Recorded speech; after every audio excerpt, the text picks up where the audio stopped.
சரி என்னதான் பார்த்தானுன்னு உட்காந்து வேடிக்கை தான் பார்த்தேன். ஆனால் அங்கேருந்து அவங்க பேசும்போது அவங்க பேசுகிற வார்த்தை வந்து என்னை தொட்டுச்சு. அந்த வார்த்தை தொட்ட உடனே எனக்குள்ளே பாவ உணர்வு வந்தது. பாவ உணர்வு வந்த உடனே இது நம்ம தப்பாக செய்கிறோமோ, நம்மளை பற்றி இது பேசுகிறாரு, தீர்க்கதரிசனமான வார்த்தைகளை பேசுகிறாரு அப்படின்னு சொல்லி நான் வந்து சொல்கிறேன். நான் சொன்ன உடனே அந்த உடனே என்ன பண்ணேன், நான் எல்லோரும் இந்த இயேசு யாருக்கெல்லாம் வேணும்னு சொல்லும்போது நானும் வந்து என் உள்ள உடஞ்சி உண்மையான தெய்வம் இயேசு தான் சொல்லி நானும் போனேன். அப்போ போகும்போது அவர் எனக்கு கையில் வச்சு ஜெபம் பண்ணி சில உண்மையான தீர்க்கதரிசனம் சொன்னார். நீ ஆண்டவர் வீட்டு பிள்ளை, நீ பாவம் செய்யாதுன்னு சொன்னபோது அப்போ என்கிட்ட ஒரு 500-1000 கிலோ வெயிட் இருந்தது. அவர் என் கையில் வச்சு ஜெபம் பண்ணும்போது வெளியே போன மாதிரி இருந்துச்சு. எனக்குள்ளே ஒரு விடுதலை உணர்ந்தேன். அப்போ இந்த இயேசுவை பிடிச்சி இதுதான் ரட்சிப்பு அனுபவம். இப்படி தான் ஒரு ரட்சிப்பு சொன்னேன். ஆண்களாக இருந்தால் பெண்களாக இருந்தால் நான் வந்து അപ്പോൾ എന്നത് എല്ലാം വെച്ചുകൊണ്ടു, അഭിഷേകം വെച്ചുകൊണ്ടു, ജ്ഞാനസ്നാനം വെച്ചുകൊണ്ടു, വല്ലവ വെച്ചുകൊണ്ടു, പാസ്റ്റർമാർ ഓളിക്കാർ ഫയർ എന്ന് പറയുമ്പോൾ കസരൊക്കെ ഉടച്ചുടച്ചുടച്ച് കറങ്ങി പോയിട്ട് എല്ലാം ശരി. പക്ഷെ എന്നത് പിന്മാറിപ്പോനാൽ മറുപടിയും യേശുവേ സിലുവയിൽ. ഹല്ലേലൂയ. ആണ്ടവരുടെ പിള്ളകളെ, നീ പെറ്റുകൊണ്ട അഭിഷേകം ഉണ്മയായിരിക്കണം. ഹല്ലേലൂയ.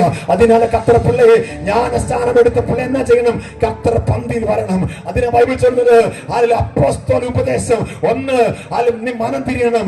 2 നിന്റെ അകത്ത് ഹല്ലേലൂയ ജ്ഞാനസ്നാനം എടുക്കണം. 3 കർത്തരുടെ പന്തിയിൽ വരണം. 4 നിനക്ക് ഐക്യം ഉണ്ടാകണം. 5 പ്രാർത്ഥന ഉണ്ടായിരിക്കണം. 6 കർത്തരുമായി ചേർന്നൊരു റിലേഷൻഷിപ്പ് ഉണ്ടാകണം.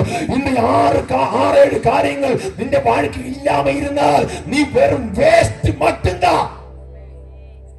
നിനക്ക് എത്ര പേർക്ക് ചൊല്ലാൻ முடியும்? എനിക്ക് അത്ര ഉണ്മയായ പിള്ളയായി മാറണം. ഈ വാസ്തവത്തിന്റെ കടസി നാളിൽ നിങ്ങളോട് എനിക്ക് നിങ്ങൾ വലിയ ആളാകും, നിങ്ങൾ വാലാക്കാമ തലയാക്കും, നിങ്ങളുടെ வாழ்க்கை അപ്പടിയാകും ഇപ്പടിയാകും. നാളെ നിങ്ങൾ ബോട്ട് കൊണ്ട് പോകുമ്പോൾ നിങ്ങളുടെ ബോട്ടിനെ നിറച്ച് പെരിയ മീൻ കിട്ടുന്നൊക്കെ ചൊല്ലാൻ முடியும். ഒരു പ്രയോജനം കിടയാതെ. ഹല്ലേലൂയ. നിങ്ങൾ ബോട്ട് കൊണ്ട് പോകുമ്പോൾ ഒരു 100 കിലോമീറ്റർ പോകുമ്പോൾ നിങ്ങളുടെ ബോട്ടിനകത്ത് 10 ലക്ഷം രൂപയുടെ മീൻ കിടക്കാൻ ചൊല്ലിക്കഴിഞ്ഞാൽ ഇവിടെ വലിയ സന്തോഷം. എനിക്ക് അതിന് തേവേ കിടയാറ്. ഹല്ലേലൂയ. അതല്ല മുഖ്യം. നിന്റെ ആൾ പരലോകത്ത് പോകുന്നുണ്ടോ ഇല്ലയോ? നീ കർത്തരെ കൊണ്ട് നിൽക്കുന്നോ ഇല്ലയോ? കർത്തൻ വിരുമ്പുന്നത് ഈ ലോകത്തിൽ ഏതായാലും ഒരു പൊരുളാശപ്പെട്ട് കിടയാറ്. അവർ വിരുമ്പുന്നത് എന്റെ പിള്ളை ഒരുപോലെ, എന്റെ പിള്ളை ഞാൻ ഒരുപോലും മറക്ക മാട്ടാ.